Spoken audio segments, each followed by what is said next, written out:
Look, my name's Blair Lucas. I'm the Group Commercial Director for Acclime. Gabriel and I work together in supporting businesses from, well, in this case, Atlanta or Georgia or the Southeast, who are looking to come out to any of Acclime's territories to conduct whatever business activities they're undertaking. And given the strength of the digital gaming community in Atlanta in particular, we thought this was a good opportunity to talk about a new piece of legislation that was just passed by Parliament in Australia, representing yet another, to be honest, rather unusual policy of the Australian government to really effectively and efficiently encourage investment in Australia. And when I say unusual, because normally government policies look very, very beautiful in the press release, but in reality, they're cumbersome or inefficient or don't really offer the stated benefit. And this particular new incentive, the digital games tax offset, really builds upon a number of different incentives that have been in place in Australia for some time. They started, well, I don't know which one came first, but we have the R&D tax incentive program, which has been operational now for 30 years. Its most recent iteration since 2011, which gives a benefit of 43.5% cash refund on any R&D that companies are coming to Australia to conduct. And as Gabriel, I believe, mentioned earlier, we see a lot of interest from life science companies, drug development companies, medical device companies coming to Australia to conduct clinical trials and access that 43.5% cash refund on the expenditure they have in Australia. Similarly, there's a whole bunch of incentives offered to the film and television production industries in Australia, location offsets, 30% refund on whatever you are locating in Australia in terms of film production. There's the post-production and digital effects rebate as well, also 30%. So there's a number of these that have worked very, very well in Australia to encourage overseas companies with your deep pockets. Well, not so much yet in the startup community, but certainly we talked about the US economy in general, to encourage US companies to come to Australia, utilize the very good ecosystems that exist here to essentially progress your product development and in a very cost-effective manner. So the digital games tax offset, when it was announced that it was going through Parliament last year, we were all quite excited because we knew, obviously, as a new industry sector, as such, there's a lot of international competition here to encourage companies to come to various countries to do this work. But we were also really excited because we knew it would work well. Because essentially what they're doing is taking that framework that they've used very effectively over the past 20 to 30 years with other industry sectors and applying it to digital games. So what I want to run through with you is how it works this morning. But I'm going to put a pretty big caveat on that and say that as the law was only passed a couple of weeks ago, nobody's tested this yet. It's not to say it won't work, but we don't have any real life examples that we can share with you yet as the companies that have accessed this. We can certainly do so within the film industry. We can certainly do so within the R&D industry and explain how successful they've been. So here's the deal. Here's how it works. Should be proposed, sorry, on version. It is no longer a proposed tax offset, it's a real tax offset. This tax offset, as they call it, excuse the language in here, this is the problem when you have tax teams in your company. You try and dumb the language down, they get angry at you for not using tax language. So what we have here is essentially a refund of 30% of your expenditure that you have in Australia to develop or create a new digital game, which is designed to support the growth of the digital game industry in Australia. You know, a lot of companies come to us and say, this cannot be right. How is it possible that I come to Australia and I'm going to get 30% cash refund on my costs in Australia? And the answer to that always is that you're still tipping 70% into an industry in Australia. And that's 70% that you're tipping in that we retain flows through the digital game industry in Australia, and obviously allows us to develop not only this infrastructure, this ecosystem, but again, indirectly benefits the creation of a domestic digital game industry in Australia. So it may seem like a lot of money to get back, for the Australian government to get back, or for the taxpayers, such as myself, to get back. But at the end of the day, this benefit really directly benefits the Australian ecosystem in this regard. So we've got 30% that the federal government will rebate And that's a refundable tax offset is a pretty way of saying a cash refund. So 30% cash refund on any expenditure that you conduct in Australia, any eligible expenditure in an income year. It is commencing from 1 July 2022, which is, seems a bit crazy. What that means is companies that were established last year after 1 July 2022 and were conducting eligible R&D, eligible digital game development expenditure in Australia can access it up until now. But essentially, as soon as you set up a company in Australia, you use that company to engage with game development studios or to do your own game development in Australia, you'll get that 30% at the end of the year back on your expenditure by way of submitting the company's income tax return. On top of that, as well, you have state government agencies. Thankfully, unlike the US, we only have 6 states, 2 territories. It's a little simpler. They're offering up to a 15% top up on that as well. So what we're looking at is up to 45% refund on your expenditure in Australia. So it's significant. There are obviously some requirements around the certificates that you need to have issued by government agency to demonstrate the completion of the game, the porting of the game, etc. And as I've said before, the claim is made by the income tax return. So let's say you established a company in Australia on 1 January 2024. Let's say that during that year, for round numbers, you spent $1 million Australian, which is about currently 650K US on digital game. In Australia, at the end of the year, you put in your income tax return and you would tell the Australian Taxation Office, you would tell them, you spent $1 million on eligible expenditure, and then they would say, well, here's your $300,000 check, we'll put it in your Australian bank account. State government agencies would say, here's your $150,000 check, we'll put that in there as well. At which time it's then your money. You can send that money home if you want, you can use that money for further development in Australia, it's really up to you. So here, who's entitled to the benefit? Really, the first 2 are the 2 categories, but number 2 doesn't really work. Number 1 is where we see the companies doing this. You need to set up a subsidiary company, the equivalent of C Corp in Australia, wholly owned by your US parent that has an Australian business number issued. And the Australian business number is the same as the employer identification number in the US. So, in other words, you need to set up a company that has tax registration that's wholly owned by a US parent. Obviously, the Australian company needs to be responsible for the development activities in relation to the digital game. That's a bit of a grey area, but you want to make sure that you have either people on the ground here who are managing that, or that you have some kind of representation that the Australian company is doing the work itself.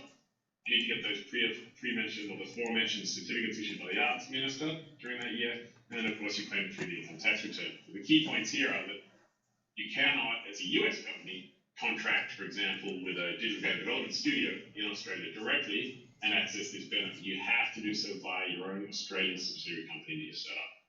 And of course, that's what we do.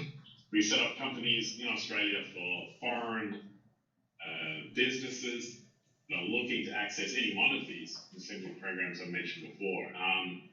That is your local nominee director is required in Australia. We do your accounting and taxes. We do your digital gaming tax offset claims. We do everything essentially to act as your back office in Australia for a monthly subscription fee, thereby allowing you to not worry about have I done my filings with the tax office, have I done my filings with the corporate regulator, am I up to date on this, that, and everything. Instead, you can focus on your digital game development. So, as I said before, you have that 30% of qualifying Australian expenditure that's determined by the Arts Minister. It's capped at a $20 million per annum spend. So, if you're, I don't know how much really spend can get to in this space, but 20 million is pretty healthy. And remember, that's on a per annum basis. So this is not saying that you can only get the benefit of 30% of 20 million over the life of your ongoing Australian operations. This is every year. Once you hit 20 mil, you basically hit your cap. And as you can see there, that it is development extension up to the earlier of. So as soon as the day game is completed or ported, etc., you can get that benefit. Here's the important part. You've got your company established, wholly owned by your US parent. You're doing the work in Australia. What of this work is eligible? And you can see here, everything on the left there. So you are capturing really the lion's share of your expenditure in Australia. Not surprisingly, in the excluded column there, you can see a lot of this is pretty much auxiliary to the core activities you'd be undertaking. So your core activities are key here. And this is what I say about these Australian policies being really pragmatic.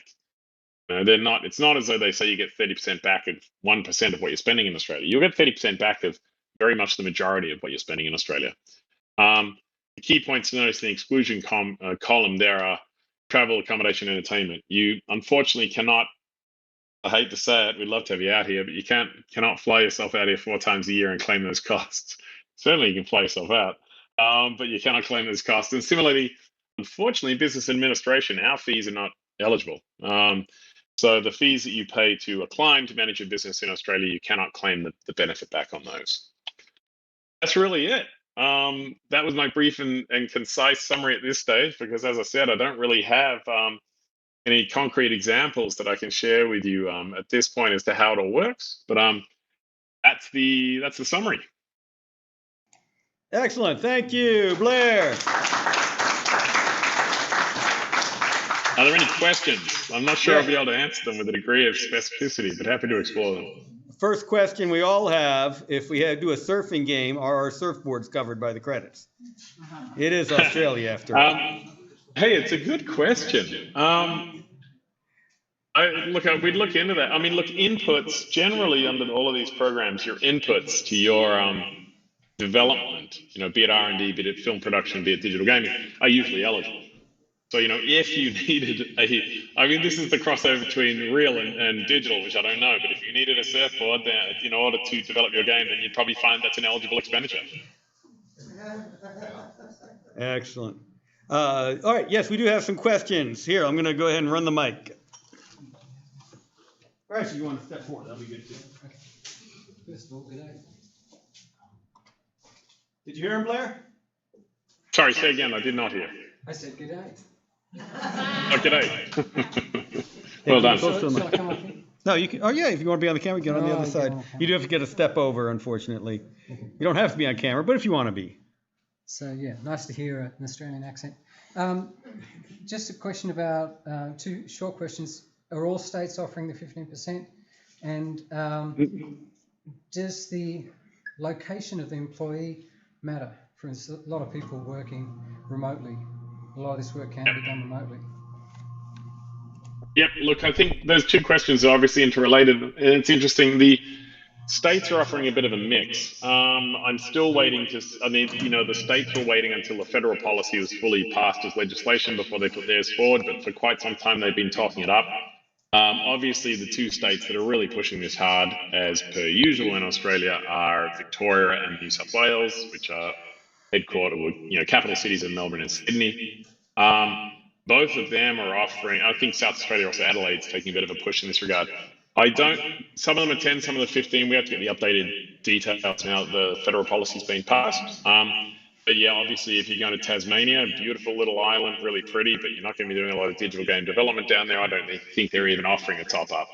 So it does depend on which state you'd be basing yourself in and doing the work in. And I think that leads into the next question about employees, because if you were trying to avail yourself of the New South Wales, Sydney-based top up, but all of your team were working in Melbourne, they would not be giving you that top up. They're looking for the money to be flowing into their states. They're almost always looking at employment as well. That really seems to be a key driver in getting any kind of state benefit.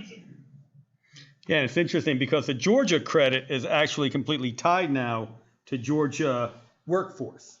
So it's all done through payroll now. So that's good to see you. Yeah, no, look, that's the main difference between states and federal in Australia. The feds are generally concerned with investment coming in and growth of domestic industry, whereas the states are concerned about bums on seats. Excellent. Other questions? I saw their hands up. Oh, yeah. You can do it from here, unless you want to be on camera. Yeah. Hold it close to the mouth, please. Talk loudly, right? Yeah. Yeah. Right. Project. So my question was like, how is the digital game is defined? Like, can a social media app with a gamified experience considered a digital game development and can claim? Yeah, look, I think I heard that correctly. How is digital games defined? Look, that is defined very clearly in the legislation. I'll have to double check what it is defined as, but essentially it comes down to that eligible expenditure. It's a good question. I can certainly circulate that and get it back through Jabril, so that he can share it with your organization. But there is a definition in the legislation. It's usually, for what it's worth, very broad. It's these definitions tend to be broad again, much as the scope of eligible activities is broad, not defined to narrow the focus. Yeah, one thing you'll find with these is that while the legislation is broad, then the details are in the regulations that the regulatory agencies do. So I'm sorry, Asante left, because he's been dealing with exactly this question for Georgia for a decade. What is a game? What is an educational game? Part of our definition comes down to how it is distributed. So what distribution platforms are using, I'm not sure if that's what Australia is using, but that's become an important part of ours. Having a game engine, having that 3D element, having the interactivity is key on ours. But beyond that, it's been pretty broad. A lot of educational software has been worked under, virtual worlds, etc. Sorry, you saying, Blair? No, I was saying, I agree. Generally, there's no more regulation that follows the legislation here. So it's the legislation that will define these things. And if anything from the past, in terms of the other programs that are in place, they do tend to be focused on, the definition or the eligibility definition tends to be very broad, and it really then drills down into what activities are being undertaken within that definition and whether those activities themselves are eligible. Okay, our next question is coming from someone who doesn't know how to use a microphone. So project. Sure. Project. Hi, Blair. Bob Carter from the Neighborhood Studio. I've actually been fortunate to have done some post-production work with some of the sound designers in Australia over the past, and thoroughly enjoyed working with them. What is the minimum expenditure that a studio would have to make to qualify for the credits? Yeah, good question. I didn't put in there. I think it's 500K.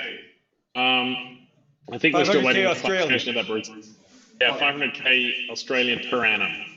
So you're looking at again around 350K US. But let me get back to you on that as well. Like as I said, a lot of this stuff is very new, so I want to make sure we get the details too.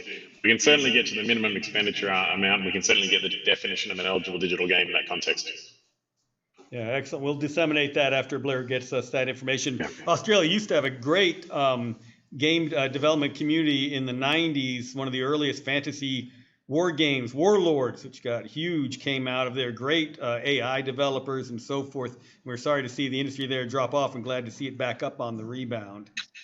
So yeah, look, if you speak to any state government agency at the moment, they have so much collateral they are putting out about their own states, because of course it's, the federal government's competing internationally, the states are competing between themselves, and so some of the best indicators you can get as to capability in Australia are to look at those state government marketing materials, because they are really outlining what's possible down here at a more granular level, which is really good. Again, most of that stuff's available publicly, but we can probably put it all together for you and send it through as well. The key states that are promoting this. Something else I'm going to mention, but it's escaped me now. The other thing is, look, from a federal level, for example, the G-Star conference over in Seoul in November. We've been invited over there by the Australian government to promote over there. So, the Australian government's going to be using this as a really solid marketing tool. And I'm confident that with these other industries in which they've developed similar programs as well, you're going to see a great growth in both capability and depth very, very quickly. All right, well, we're looking forward to turn the Southern Interactive Entertainment and Game Expo into the Sydney Interactive Entertainment and Game Expo and still be Siege. All right. There you go. I was going to say, if anybody's coming to South by Southwest Sydney as well, they have unlike, which I don't know if you're aware, but South by Southwest this year, late last year, signed an agreement for 10 years to host South by Southwest Sydney in Sydney, which was a bit of a coup. But they have, unlike South by Southwest in Austin, they've got a particular gaming channel that they're running as opposed to the simple creative channel. So you can see even there, even South by has recognized the opportunities to push this home. So if you are considering coming out to Australia, October in Sydney is really beautiful. And that would certainly give you an opportunity to mix with the best when it comes to digital gaming down here. Excellent. Much appreciated. Blair Lucas, thank you very much. Thank you.